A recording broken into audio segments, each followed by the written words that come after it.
السلام علیکم ورحمۃ اللہ وبرکاتہ۔ بسم اللہ الرحمن الرحیم، نحمدہ ونصلی علی رسولہ الکریم، اما بعد۔ میرے پیارے بھائیوں، اللہ رب العزت کی ذات عالی سے براہ راست فائدہ حاصل کرنے کے لیے نماز ایک واحد ذریعہ ہے۔ جی ہاں میرے بھائیوں، جو انسان چاہے کہ میرے تمام مسائل اللہ رب العزت حل فرما دے تو اس کو چاہیے کہ اپنی نماز کو اچھا بنائے۔ میرے پیارے بھائیوں، تمام مسائل کا حل اللہ رب العزت نے نماز کے اندر رکھا ہے۔ جب آپ صلی اللہ علیہ وسلم کو معراج میں بلایا تو تمام چیزوں کے خزانے بتائے گئے اور ضرورت پڑنے پر ان چیزوں کو زمین پر اتارنے کے لیے نماز عطا کی۔ جب آپ صلی اللہ علیہ وسلم معراج سے نماز کا تحفہ لائے تو صحابہ اکرام جھوم اٹھے کہ اب تو تمام مسئلوں کا حل مل گیا،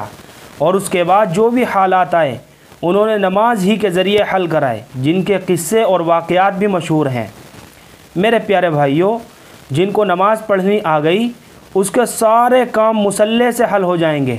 کہ نماز میں سیدھے اللہ سے لیتے رہنے کا انتظام موجود ہے،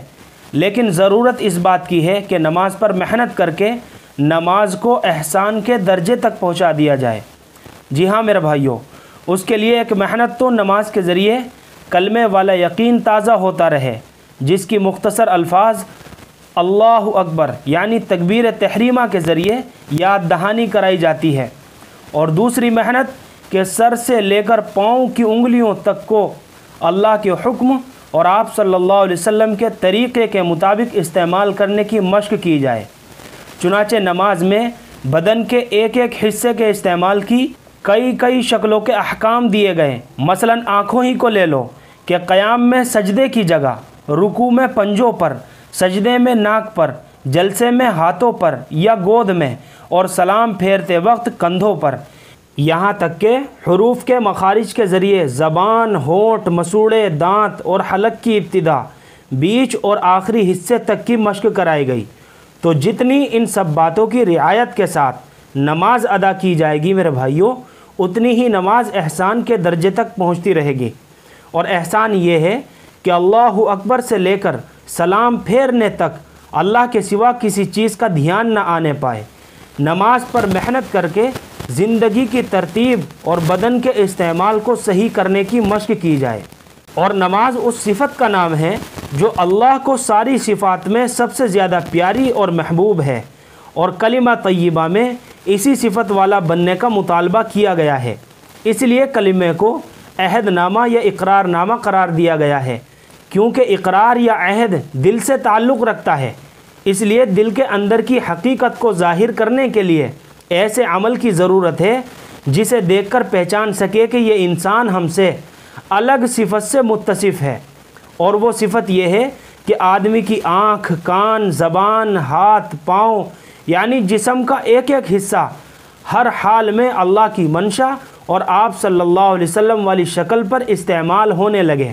چاہے وہ عبادت ہو یا معاشرت، کھڑا ہو یا بیٹھا، جاگتا ہو یا سوتا، اپنوں میں ہو یا بیگانوں میں، گھر پر ہو یا سفر میں، پیدل ہو یا سواری پر، تنگی میں ہو یا فراخی میں، حاکم ہو یا محکوم، آقا ہو یا غلامی میں، کوئی بھی حالت اسے اللہ کے حکم اور آپ صلی اللہ علیہ وسلم کی تابعداری سے نہ روک سکے۔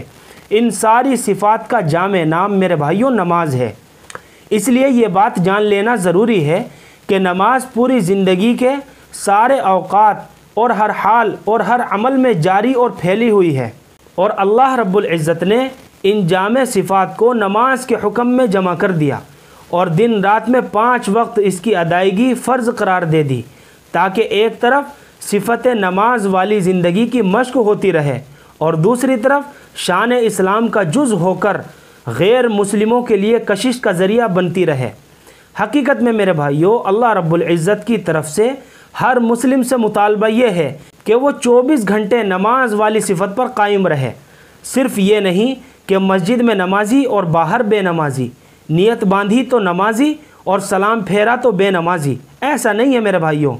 اس لیے حضرت جی مولانا یوسف صاحب رحمۃ اللہ علیہ فرمایا کرتے تھے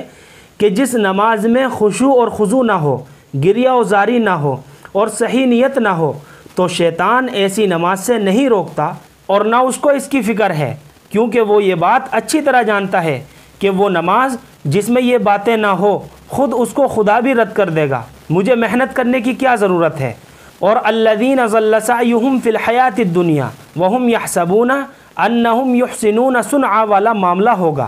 یعنی وہ لوگ جن کی کوششیں دنیا کی زندگی میں اکارت گئی اور وہ سمجھتے رہے کہ خوب کام کر رہے ہیں کہ غلط فہمی میں ہے۔ شیطان تو میرے بھائیوں اس نماز کے پیچھے پڑے گا جس میں حضور صلی اللہ علیہ وسلم والا طریقہ عمل میں لایا جائے، اور شیطان آئے گا جیسے حضرت آدم علیہ السلام کے پاس آیا تھا اور وہ ڈرائے گا کہ تم نے اللہ کا حکم پورا کیا ہے تو تمہارا عیش ختم ہو جائے گا، تمہارے ہاتھ سے جنت جاتی رہے گی وغیرہ وغیرہ۔ تو اس کا توڑ یہ ہے میرے بھائیوں کہ انسان اللہ کے حکم کو پورا کرنے کو اپنا موضوع بنا لے۔ جیسے ابتدائی اسلام میں جب کوئی اسلام لاتا تھا تو کہتا تھا یا رسول اللہ انی ابایعک علی الاسلام، کہ میں اسلام پر آپ سے بیعت کرتا ہوں، یعنی میں اسلام کے حکموں پر بک گیا،